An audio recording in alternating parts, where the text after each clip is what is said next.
bonjour à tous. Alors je vais me lancer sans plus tarder dans l'analyse de cette vidéo puisque elle se promet d'être longue.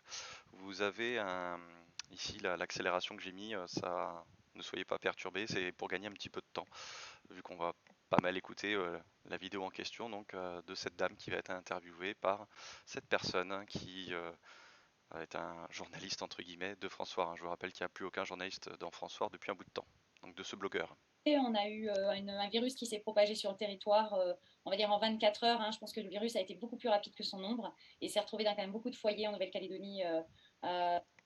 Donc comme vous pouvez le voir, ces gens souriaient à ce qui avait été dit.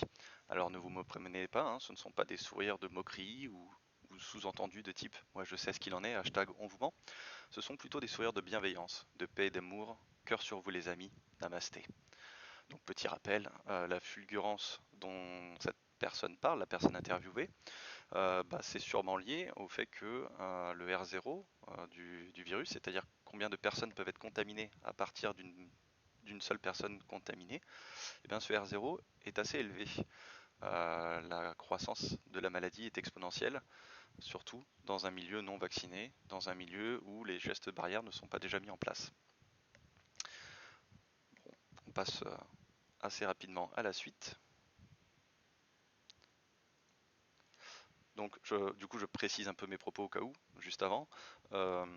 Quand vous avez, là à l'époque c'était 3 cas découverts le même jour, il y a sûrement eu un cas qui est passé inaperçu, qui a contaminé quelques autres personnes de manière inaperçue, et donc c'est entre guillemets déjà trop tard. Si on se rend compte du premier cas, c'est relativement facile de l'arrêter. Si vous vous rendez compte qu'il y a 3-4 cas, le temps que les symptômes arrivent, la personne a déjà contaminé d'autres personnes. Et ces personnes-là vont être contagieuses et vont en contaminer encore d'autres. Donc c'est très très dur à arrêter. Et le temps d'incubation fait que, qui est donc silencieux par définition, c'est-à-dire que vous n'êtes pas malade pendant ce temps-là. Par contre, il y a une partie de ce temps-là où vous n'êtes pas malade, mais vous êtes quand même contagieux. Donc ce délai-là est très gênant puisqu'il va être relativement long et va avoir c'est-à-dire plusieurs jours, durant lesquels vous allez pouvoir contaminer d'autres personnes sans penser que vous êtes malade. Bon, on va accélérer là-dessus parce que c'est du vu et revu, on sait ça depuis plus d'un an. La vaccination massive avait été lancée en Nouvelle-Calédonie donc au mois de janvier. Elle avait du mal à décoller au niveau des chiffres. Les Calédoniens n'étaient pas forcément des fervents adeptes de cette option-là. Donc ça a traîné pendant plusieurs mois et au mois de septembre, on était toujours qu'à plus ou moins 30% de la population vaccinée. Alors bon, c'est inexact. Euh, la personne interviewée disait que les gens ne se sont pas rués sur la vaccination alors qu'elle était ouverte au public au mois de janvier. Donc c'est inexact, c'est au mois de mai je crois, avril-mai. Euh, Au mois de janvier, c'était seulement les professionnels de santé au contact d'un public euh, potentiellement de malades, ou les gens qui étaient eux-mêmes déjà immunodéprimés ou âgés ou ayant des comorbidités, etc. Donc il y a forcément pendant les 4-5 premiers mois de l'année pas eu de personnes qui se sont ruées sur la vaccination puisque c'était pas ouvert au grand public. À l'inverse, une preuve que ce qu'elle dit est très inexact, c'est que au mois de mars, il y avait eu un confinement, parce qu'il y avait eu un cas de détecté. Je ne sais pas si vous vous en souvenez, mais ce moment-là, en fait, il y a eu un rebond dans la vaccination. C'est-à-dire que je m'en souviens moi plutôt bien, puisque j'avais été vacciné en première dose avant ce confinement-là. Et la deuxième dose était quelques jours après l'annonce du cas sur le territoire. Et j'ai vu une différence entre l'absence totale de personnes, j'ai vraiment pas attendu la première fois, et la deuxième fois, c'était blindé de monde. Et là encore, de souvenir, on n'était pas du tout en vaccination ouverte au grand public. Alors ça s'était peut-être débloqué à ce moment-là, justement. Je me souviens plus. Et puis dès qu'on était revenu en Covid-free, pouf, d'un coup, plus personne ne venait se faire vacciner. Donc ma lecture personnelle est assez différente. Je dirais pas que les gens étaient très réticents, ne venaient pas, etc. C'était à mon avis plus une sorte de flemme, une sensation de sécurité qui fait que les gens se disaient oh, on verra plus tard. On repart quelques secondes plus tard. de la population pareil, énormément de redondance dans les médias, vaccinez-vous, vaccinez-vous, vaccinez-vous, il n'y a aucun autre remède. Alors là, donc, elle se plaint des médias qui disaient toujours la même chose. De même que, je ne sais pas moi, imaginons qu'une météorite s'écrase, les médias risquent de parler d'une météorite qui s'écrase. En fait, les médias, en dehors d'une erreur éventuelle ou pouvoir d'une sorte de complot en place, mais ça ce serait étrange, hein, en dehors de ça, les médias, ils ont tendance à dire ce qui se passe. Et donc pourquoi les médias diraient vaccinez-vous, il n'y a pas d'autre remède? Peut-être parce que la meilleure chose à faire est de se vacciner et qu'il n'y a pas d'autre remède. Alors bon, je sais que ces gens-là ont du mal à accepter ça, mais bon, peut-être qu'à force de le répéter, ils vont le comprendre, puisqu'ils semblent ne pas avoir les outils nécessaires pour comprendre les différentes publications scientifiques et autres preuves qui pourtant commencent à vraiment s'accumuler depuis pas mal de temps. Partie de certaines professions dites à risque pour certains, mais bon, il y a des métiers où les personnes n'auraient pas du tout été en contact avec le public, hein, qui faisaient partie de cette liste aussi. Alors là, c'est une très très bonne méthode qu'elle utilise, cette personne. Elle dénonce les choses, mais sans dire quoi. C'est-à-dire que, donc là, je vais peut-être enlever le, le sujet abordé. Elle parlait des personnes qui devaient se faire vacciner en tant que professionnels de santé, ou en tout cas professionnels au contact de personnes à risque. Et elle disait, bah non, il y a des gens qui n'étaient pas du tout au contact, et pourtant ils étaient dans cette liste-là. Donc là, en fait, elle dénonce quelque chose, mais elle dit pas ce qu'elle dénonce. Du coup, on n'a aucun moyen de vérifier, on sait pas de quoi elle parle, donc on va pas s'amuser à passer du temps à débunker ce qu'elle dit, puisqu'on sait même pas de quoi elle parle. Donc là, hein, si un jour vous voulez avoir raison sur un sujet, vous pouvez faire comme elle, hein, c'est très facile. Euh, Vous faites semblant de dénoncer quelque chose, mais en parallèle, vous dites pas ce que vous dites. Et donc comme ça, les gens, ils peuvent pas vous contredire.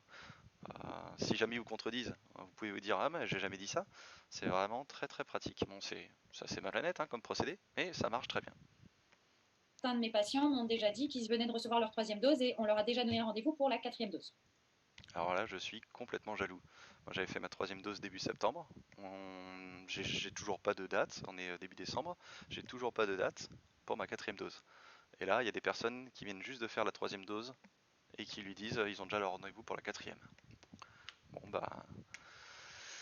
je, je peux pas dire mieux quoi. Je suis complètement jaloux de ces gens. Il y a du favoritisme quoi. Il y a vraiment des gens visiblement qui ont des contacts hein, qui ou alors un témoignage n'est pas une preuve. Et elle a cru, cette personne interviewée a cru quelqu'un qui se joue d'elle, bon, qui s'est trompé. On peut pas, on peut pas a priori juger de la malhonnêteté de quelqu'un. Bon, en tout cas, je rappelle à l'occasion que un témoignage n'est pas une preuve. De même que mon témoignage de l'absence de 4e dose envisagée n'est pas une preuve. Peut-être que la personne qui m'a vacciné a oublié de me préciser que il y avait déjà une date de dispo pour ma 4e dose, j'en sais rien. Alors, on va passer. Alors, vous allez voir, ça va arriver vraiment le vrai débunkage. Là, on est sur de la mise en bouche. Ça restait un virus qui atteignait majoritairement les personnes avec des comorbidités, avec des obésités, avec des comorbidités avancées, on va dire, et surtout une non prise en charge médicale. Ah, donc là, c'est partiellement faux aussi. Donc elle parlait donc des gens en réanimation. Euh, les gens en réanimation, donc, certes, pour la plupart avaient des comorbidités, déjà, pas tous, et les gens qui étaient donc avec des comorbidités n'étaient pas forcément des comorbidités avancées, fortes, comme elle le dit, puisque je vous rappelle qu'il y a eu une sorte de tri en réanimation. Les gens qui étaient vraiment âgés ou les gens qui avaient des comorbidités vraiment lourdes n'avaient même pas le droit de pouvoir aller en réanimation. Donc, ce, en dehors de l'absence d'empathie qui pourrait se dégager d'un tel discours, il faut rappeler que les gens qui allaient en réanimation, c'était les élus, entre guillemets, c'était les gens dont on espérait que la réanimation soit utile pour eux. Donc c'est pas forcément les cas désespérés. Les cas désespérés, comme le nom l'indique, ils avaient même pas, ils étaient tellement désespérés qu'il n'y avait même pas d'intérêt entre guillemets, il y avait même pas le risque à prendre était inutile, puisque en fait la réanimation a un certain nombre de places et on ne peut pas faire plus que ce nombre de places maximum, puisque il n'y a pas le matériel nécessaire, il n'y a pas le personnel nécessaire pour s'occuper de gens de manière infinie, quoi. Il y a un moment donné où il y a une limite maximum. La limite habituelle avait déjà été largement dépassée. Hein, on était à plus de 100% on était à plus de 200% de remplissage, donc plus de 100% en plus. Donc c'était déjà quelque chose d'assez énormissime. Et tout ça malgré le filtre malheureux, malgré le fait qu'on n'ait pas autorisé à aller en réanimation des gens qui auraient occupé une place pendant des semaines et des semaines, tout en étant sûr qu'ils n'auraient pas survécu à la réanimation, ou on serait sorti avec des séquelles, parce que la réanimation, hein, si vous en sortez, vous n'êtes pas forcément indemne psychologiquement et mentalement et émotionnellement et physiquement. Vous n'en sortez pas forcément indemne, sans parler même des séquelles du Covid. Nous passons donc à quelque chose qui se passe 15 secondes plus tard. Liées au Covid. On a 13 personnes en hospital parce qu'ils ont fait aussi des structures au niveau. Alors donc, j'ai zappé le début, mais je vais pas revenir pour gagner un peu de temps. Elle donne des chiffres, les chiffres des personnes actuellement en réanimation.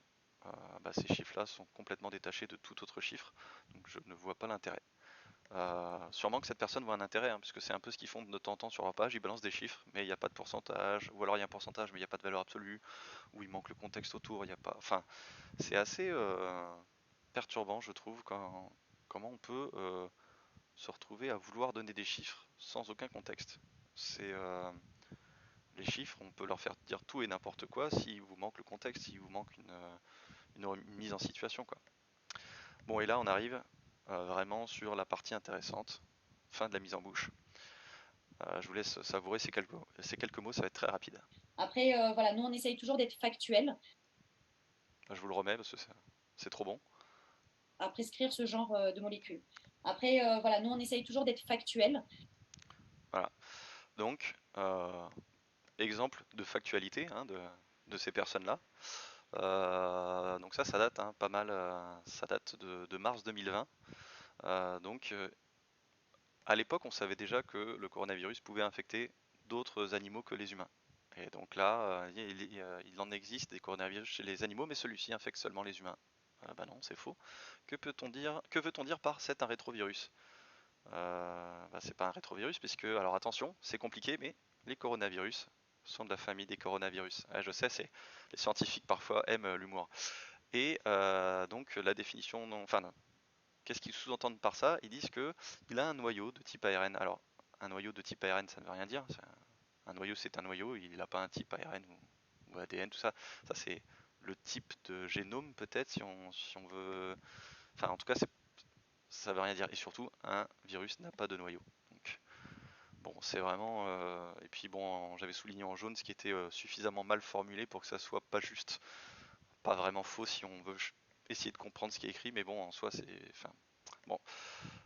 Et c'est ce genre de commentaires sur ce genre de post, hein. C'est quand je mettais des commentaires en disant attention, ça c'est faux, c'est à cause de ça que j'avais été bloqué sur cette page. Euh, ils pensaient que je m'amusais juste à les contredire pour m'amuser à les contredire. Non, moi j'ai une tendance à vouloir à ce que les informations qui circulent soient justes. Et il aura fallu plusieurs mois et plusieurs relances pour que finalement ils changent ce texte-là. Bon, il y a encore une erreur, hein. Ils ont toujours laissé le infecte seulement les humains. Ça c'est toujours en place. Bon, vous voyez le genre de factuel qu'ils ont, quoi. J'avais aussi mis cette vidéo-là à l'époque, partagée par cette personne, hein. Cette personne avait partagé cette vidéo-là. Vous pouvez aller, si vous la connaissez, vous allez sur son mur, vous regardez le 8 octobre 2021, elle avait partagé cette vidéo-là. Je ne vais pas vous la faire jouer, je vais juste vous mettre des extraits. Ah bah voilà, hop. Bon, c'est pas le but. Donc, dans cette vidéo, on voyait que quelqu'un faisait une sorte de petite expérience personnelle sans aucune valeur scientifique puisque c'était fait avec les pieds et un raisonnement tout aussi bancal. Et j'expliquais, puisque il se trouve que c'est mon métier, donc j'expliquais en quoi l'expérience en elle-même a été inutile, en quoi le raisonnement était mauvais, et, euh, et donc je l'avais expliqué sur le post de base qui a servi de post au 8 octobre de cette personne. Je lui ai écrit à cette personne, attention, regarde, j'ai écrit mes arguments, t'as juste à vérifier ce que je dis et tu verras que c'est faux. et ben vous pouvez aller voir. Donc c'était le 8 octobre, vous allez pouvoir aller voir au 3 décembre, date d'aujourd'hui, c'est toujours en place. Malgré le fait que des gens lui aient mis ma vidéo, parce que je me suis dit peut-être qu'elle sait pas lire, alors je vais mettre une vidéo. Mais non, malgré la vidéo qui explique, il y a toujours l'absence de remise en question de sa part. Donc bah, je lui apporte des éléments factuels et elle préfère manipuler les gens, elle préfère que les gens, elle préfère les tromper plutôt que je lui demande même pas une excuse publique, je lui demande juste de supprimer sa vidéo puisqu'elle dit des choses fausses. Pour quelqu'un qui aime les choses factuelles, mettre en public des choses fausses, je trouve ça particulièrement étrange. Là, je vais vous remettre le son parce que c'est assez magique aussi. J'en sais rien ce qui est en train de se passer. Tu veux pas parler de Saïdi qui t'a incité, qui t'a obligé à te faire vacciner, qui voulait te faire vacciner et tout? Donc là, elle interviewe quelqu'un, sa question est orientée, mais visiblement pas assez, puisque la personne répond à côté de ce qu'elle aimerait entendre. Donc, en voix off, on va dire, elle essaye de chuchoter pour pas que ça s'entende à la caméra, parce que bon, c'est vrai que c'est honteux de faire ça, c'est un procédé particulièrement malhonnête. Elle dit ah tu veux pas parler de ça, tu veux pas parler de tel sujet. Ah, ta question est orientée, la réponse te plaît pas, réorienter encore à ce point-là. Enfin, je veux dire, à un moment donné, je sais pas, tu te filmes en face cam et tu te mets une moustache et tu t'interviews toi-même. Il y a un moment donné où, bon, quand on n'a pas honte de ça, autant y aller jusqu'au bout, quoi. Je veux dire. Parce que là, le problème, c'est que tu es dépendant des personnes que tu interviews. Autant enlever ce facteur-là, autant y aller directement, quoi. Il y avait aussi le 23 novembre, le partage donc de cette intervention par des responsables en Polynésie française, qui du coup, si on coupe la vidéo, c'est ce qui a été fait, hein, on n'a pas l'entièreté de l'information, et du coup, bah ça, là aussi c'est malhonnête, hein, on laisse croire qu'une chose a été dite parce que on enlève la partie où la personne dit ah pardon, le mot qui a été utilisé c'est pas celui-là, etc. Bon. Donc voilà, côté factuel, on en est là, hein, c'est un sacré niveau de factualité si on peut dire. Bon, moi, on m'a déjà montré aussi un échange, hein, cette personne a déjà eu un échange avec une personne que je connais en privé, où où elle dit, moi ce qui m'intéresse c'est pas la vérité, c'est ce qui me fait vibrer. Donc je vous traduis, hein, parce que bon, vibrer c'est un mot scientifique hautement pointu, hein, ça parle d'énergie, ça parle d'univers, de cosmos et tout ça. Ça veut dire, en gros, ce qu'elle veut dire c'est, moi la vérité, je m'en fiche, ce qui m'importe, c'est qu'on m'apporte des preuves qui confirment ce que je pense de la réalité. Donc en fait c'est mon ressenti plus que les lois de la physique par exemple, hein, ou les lois ou les études statistiques, etc. Donc ça donne un peu, je vois l'horizon plat, la réalité des calculs c'est la Terre est sphérique. Non, non, non, mais moi ce qui me fait durer c'est la Terre plate. Voilà, on en est là du niveau de factuel. Alors, on passe à, en fait c'est principalement ces quelques mots on essaye d'être factuel qui m'ont poussé à faire cette vidéo tellement ça m'a fait bondir de ma chaise. Alors bon, je sais bien, elle a pas dit on est factuel, elle a dit on essaye d'être factuel. Pour une fois, il y a des gants qui ont été pris. Bon bah moi j'ai qu'un conseil, hein, c'est essaye plus, parce que là on n'y est pas vraiment quoi. Qui publiquement ont osé s'exprimer. Les quelques médecins qui ont osé s'exprimer publiquement sont tous avec des plaintes à leur actif, pour certains même une quarantaine de plaintes, une cinquantaine de plaintes, quelque chose qu'on a rarement vu hein, dans le domaine de la médecine. Hein. C'est vrai, c'est quelque chose. Bon alors, pour le coup elle est factuelle, c'est quelque chose qu'on a rarement vu. Bon, il faut dire aussi qu'on a rarement vu des médecins promouvoir des faux remèdes. C'est-à-dire des remèdes qui n'ont pas prouvé d'efficacité. Ou des vaccins, enfin des substances qui n'ont pas prouvé leur efficacité. Donc ceci explique peut-être cela. Hein. Ça s'avérerait, on va toujours rester au conditionnel pour éviter les problèmes avec la justice. Alors ça c'est un très bon réflexe. Utiliser le conditionnel, ça permet en effet d'éviter des problèmes avec la justice. Bon, je trouve ça triste que ça soit son argument, puisque quand on veut être factuel, on s'en fiche des problèmes avec la justice. En fait, on utilise le conditionnel parce qu'on veut être factuel. Bon, bah là, finalement, c'est plus les problèmes avec la justice que l'envie d'être factuel qui lui font utiliser le conditionnel. Bon, malheureusement, elle avait utilisé le présent juste avant, et si vous écoutez toute la vidéo, vous verrez que en fait, à chaque fois qu'elle n'a pas de preuves, elle utilise du présent, Et après, elle fait ah attendez, j'utilise le conditionnel. Bon, c'est un étonnant hasard qui fait que y a des gens qui vont peut-être s'accrocher grâce au biais d'ancrage, hein, s'accrocher aux premières paroles qui ont été dites et vont prendre ça pour argent comptant alors que il n'y a pas de preuve. Et je vous rappelle qu'un témoignage n'est pas une preuve. Alors, on passe à 12h35. Et ça fait 2 minutes sans choses aberrantes qui ont été dites, c'est pas mal. Hein. Ah, j'avais quelque chose à vous montrer en parlant de ça. Si jamais vous l'avez vu, ça va être très bien. Et puis si vous l'avez déjà vu, ça vous fait un rappel. Il faut toujours essayer de s'en souvenir parce que c'est assez contre-intuitif. Hein. C'est le niveau de preuve. Vous avez une échelle à droite qui est plus vous êtes haut dans l'échelle et plus votre preuve est solide. Donc le plus bas niveau, c'est la rumeur ou la sagesse populaire, c'est les on-dit. J'ai entendu dire que, le bon sens nous dit que, voilà. Ça, c'est la pire des preuves. Un peu mieux, vous avez un témoignage rapporté.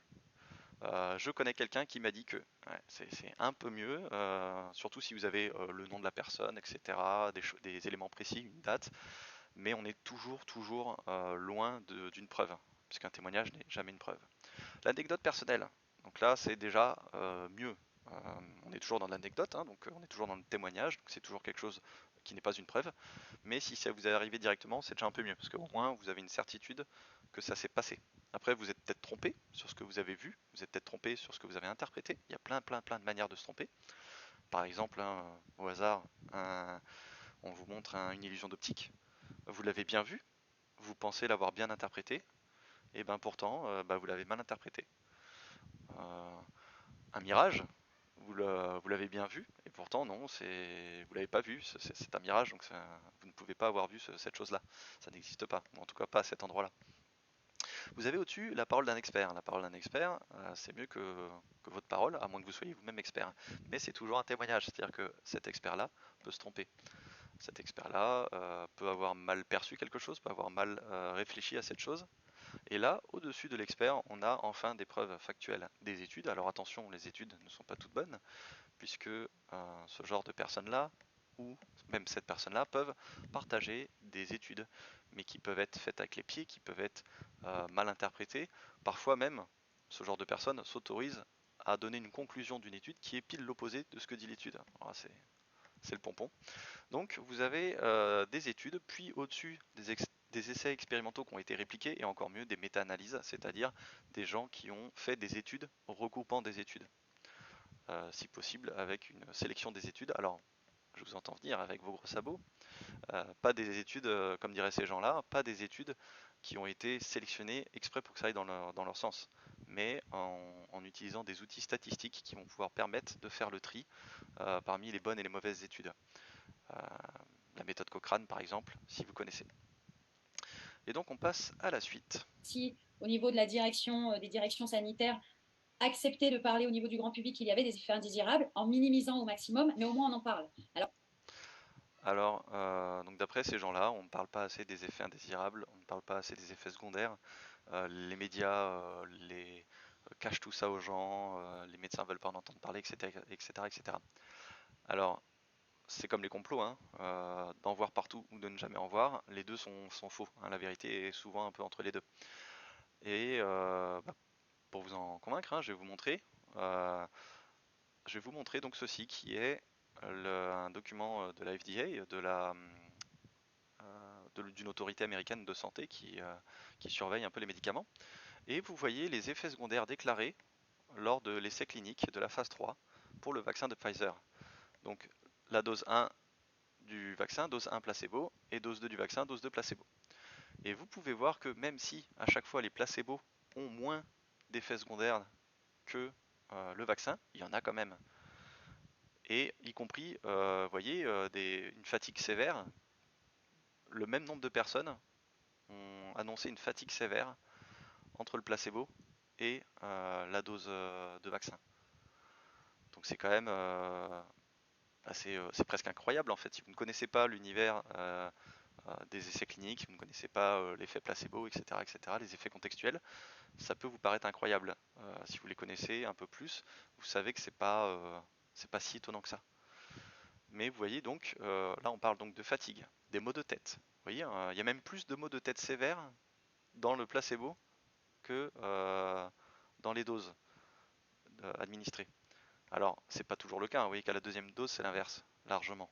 Mais on peut voir donc que le placebo donne des effets secondaires. Ça s'appelle l'effet de nocebo, c'est-à-dire que vous êtes tellement persuadé que vous allez avoir des effets secondaires que vous en avez. Et ça, je ne vous parle que de l'effet nocebo du placebo qui a été administré. Je ne vous parle pas du hasard qui ferait que vous auriez une maladie qui se déclenche, en tout cas des symptômes d'une maladie qui se déclenche quelques heures, quelques jours, quelques semaines après l'injection du vaccin. Donc je vous laisse regarder vite fait que les chiffres ne sont pas nuls. Et on est, alors je vous avais parlé de fatigue, maux de tête, c'est les chairs de poule, quoi, c'est les, je sais plus comment on appelle ça en français, les frissons, vomissements, diarrhée, des douleurs musculaires, douleurs articulaires. Donc, et vous voyez, douleurs articulaires des douleurs d'une manière générale qui entraînent la prise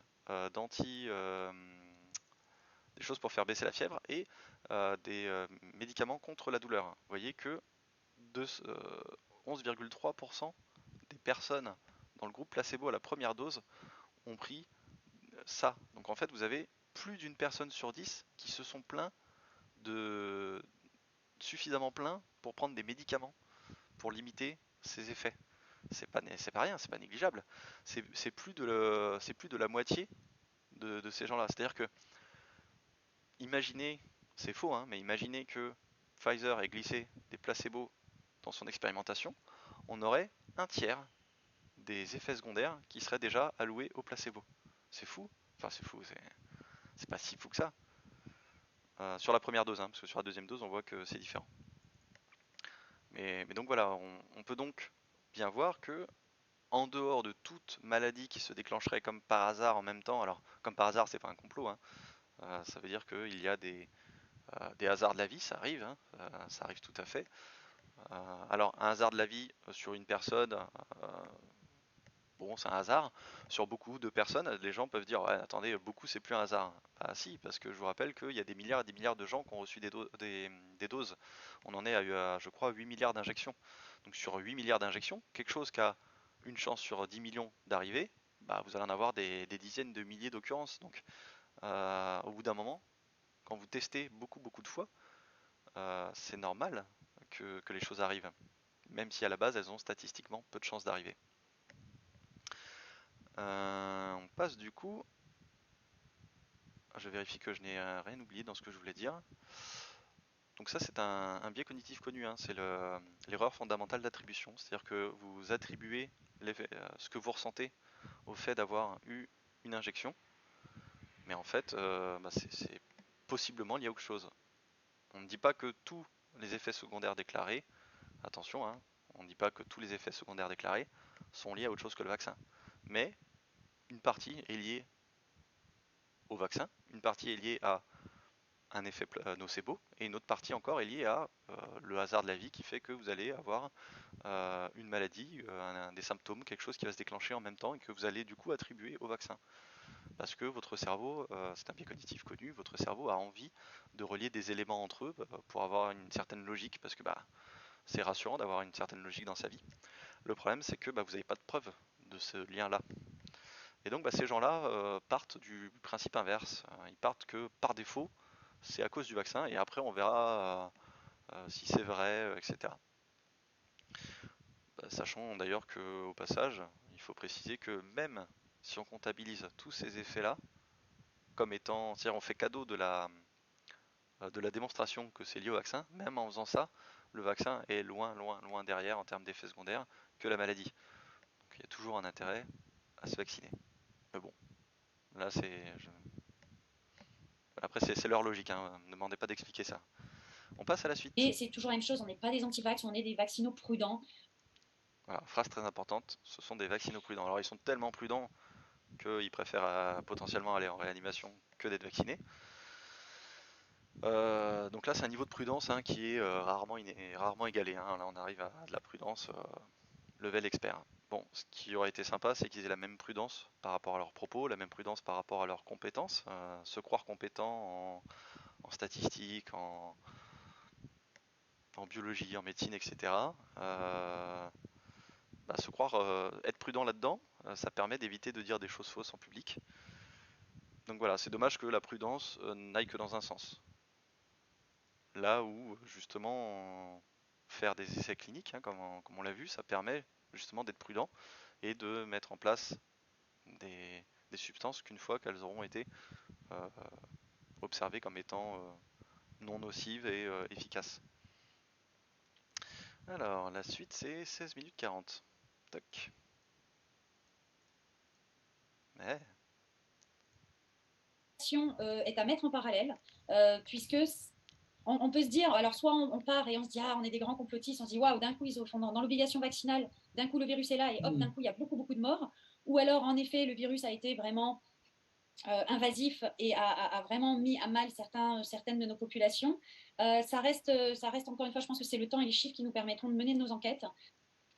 Eh ben, on pouvait déjà le prédire, hein, puisque le variant Delta était déjà arrivé dans d'autres pays. Donc encore une fois, je cite le grand R vérifie et les fantômes toujours présents dans notre cœur. Donc vous voyez, alors on va aller vite, hein, puisqu'on en avait déjà parlé, et puis je mettrai comme d'habitude le lien dans la description de la vidéo.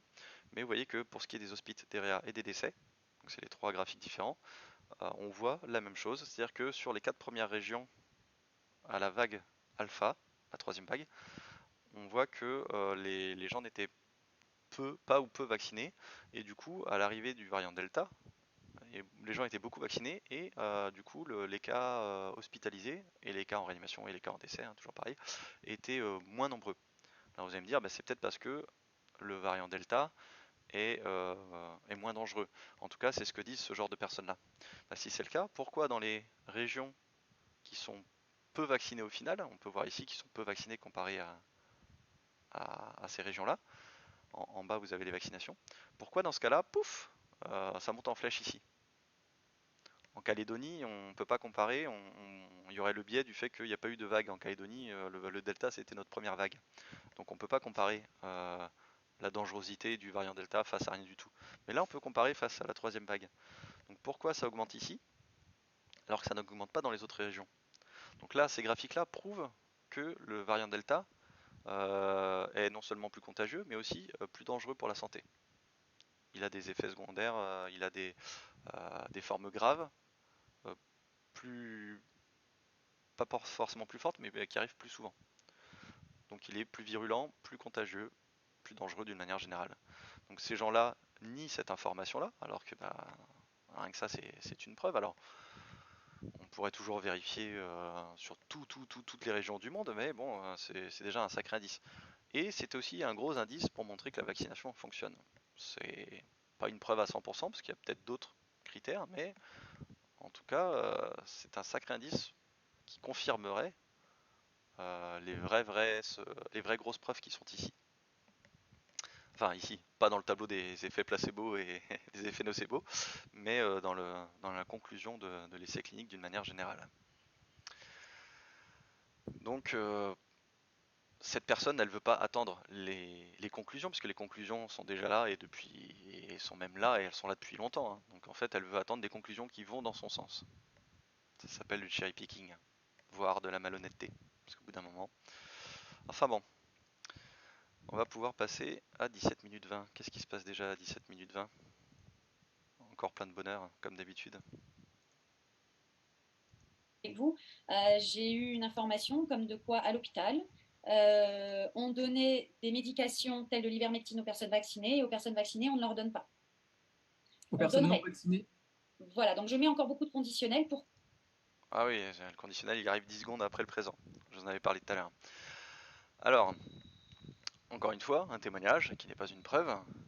Et je rajouterais même, pourquoi parler de ces choses-là? Moi, c'est pour ça que je me suis autorisé aussi au bout d'un moment, parce que cette info-là que je vous avais donnée tout à l'heure, en privé, elle avait dit que la vérité, elle s'en fiche et que il lui fallait quelque chose qui la fasse vibrer. Moi, je me suis toujours refusé à vous le dire, parce que j'avais pas de preuves à vous apporter, parce que je ne voulais pas révéler quelque chose qui était de l'ordre d'une discussion privée. Mais il y a un moment donné où, quand cette personne-là s'autorise plusieurs fois à révéler des choses sans preuve, Bon, bah moi, pourquoi pas aussi. Mais le problème, c'est dans ce cas-là, où est-ce qu'on s'arrête? Je pense que j'éviterai au futur au passage, j'éviterai plus tard de le refaire, parce que bon, ça commence à...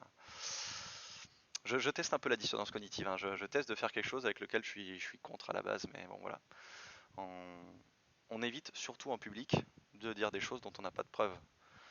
Là, à part confirmer les gens dans leurs pensées, ça sert à rien. Sinon, dans ce cas-là, moi je balance une rumeur, je crée un mail anonyme, je lui balance un truc comme quoi il y a de l'arsenic dans le vaccin et c'est parti. Et puis elle peut le balancer, elle n'a pas besoin de preuves. Oh, il y aurait de l'arsenic dans le vaccin, j'ai reçu une source qui dit travailler dans les labos pharmaceutiques. Enfin bref, je crois que vous comprenez ce que je veux dire. On va passer à 18h50. Et je vous rassure, c'est la fin. On avait quand même pas mal dans certains décès, des personnes qui sont décédées et qui étaient en post-vaccination d'une semaine ou de 2 semaines. Donc, est-ce qu'on peut mettre une corrélation avec le moment du décès et le moment de la vaccination, ou est-ce qu'on n'est que sur une corrélation de la maladie? Alors là, je vais pouvoir vous répondre, chère madame. Donc toujours pareil, vous aurez le lien dans la description. Voilà à quoi ressemble une cinétique des anticorps, c'est-à-dire l'évolution de votre taux d'anticorps une fois que vous avez alors soit une vaccination, soit une maladie. Enfin, un agent pathogène qui du coup peut créer des symptômes d'une maladie, pour être plus exact. Donc là, en l'occurrence, c'est pour le Covid et donc c'est pour l'arrivée du virus dans votre organisme. À J-14, c'est-à-dire 14 jours avant vos premiers symptômes, la J0 c'est les premiers symptômes, donc 14 jours avant, vous avez l'arrivée du virus dans votre organisme. Basiquement, vous l'aviez sur les mains, vous frottez l'œil ou vous mettez votre doigt autour de votre bouche, ou alors mieux quelqu'un qui vous tousse dessus. Voilà, un antivax primaire qui vous hurle sans masque dessus qu'il ne faut pas se vacciner, etc. Blablabla, et puis bon bah vous aviez votre masque légèrement en dessous du nez parce que vous en aviez marre de respirer dedans, pouf, vous récupérez le virus dans votre corps, J-14. J0, alors c'est une estimation, ça c'est la durée la plus longue. La durée médiane c'est 5 jours. Donc là ils sont partis sur la durée la plus longue. Bon bref, vous avez entre 3 et 14 jours ici de période d'incubation. C'est-à-dire la période pendant laquelle le virus va se répliquer dans votre organisme et ça va rester latent, ça va rester discret, c'est-à-dire que vous n'allez pas savoir que vous êtes malade. Vers la fin, alors je ne sais plus combien de jours avant les symptômes, mais vers la fin, c'est ce que je vous disais tout à l'heure, vers la fin vous êtes contagieux, mais vous ne savez pas que vous êtes malade. Ça aurait été plus pratique si dès l'apparition de la fièvre et des courbatures et de la toux, vous saviez que vous étiez malade, mais pile à ce moment-là aussi vous êtes contagieux. Ben, c'est très bien parce que vous prenez en compte tout cela et vous mettez en place des mesures d'isolement et vous vous empêchez de contaminer d'autres gens. Le problème c'est que vous êtes contagieux avant. Ça c'est problématique. Donc J0, apparition des premiers symptômes. Alors ils ont marqué fièvre, ça peut être d'autres symptômes. Hein. La fièvre, de souvenir, c'est 40% des cas qui présentent de la fièvre.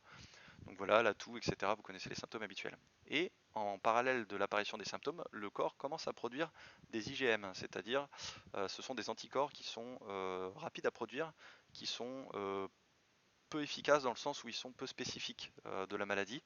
C'est en gros l'armée qui se déplace, qui ne sait pas trop vers quoi elle va et qui du coup balance la purée un peu n'importe comment, un peu partout. Et à partir de J7, alors ça varie hein, tout ça en fonction des maladies. Parfois c'est 14, parfois c'est 21. Bon, là en tout cas c'est J7, vous avez l'apparition des IgG en vert. Donc Ig ça veut dire immunoglobuline, donc IgG c'est un autre type d'immunoglobuline, donc c'est deux autres types d'anticorps. Eux ils sont plus longs à arriver mais ils sont plus spécifiques, donc plus efficaces.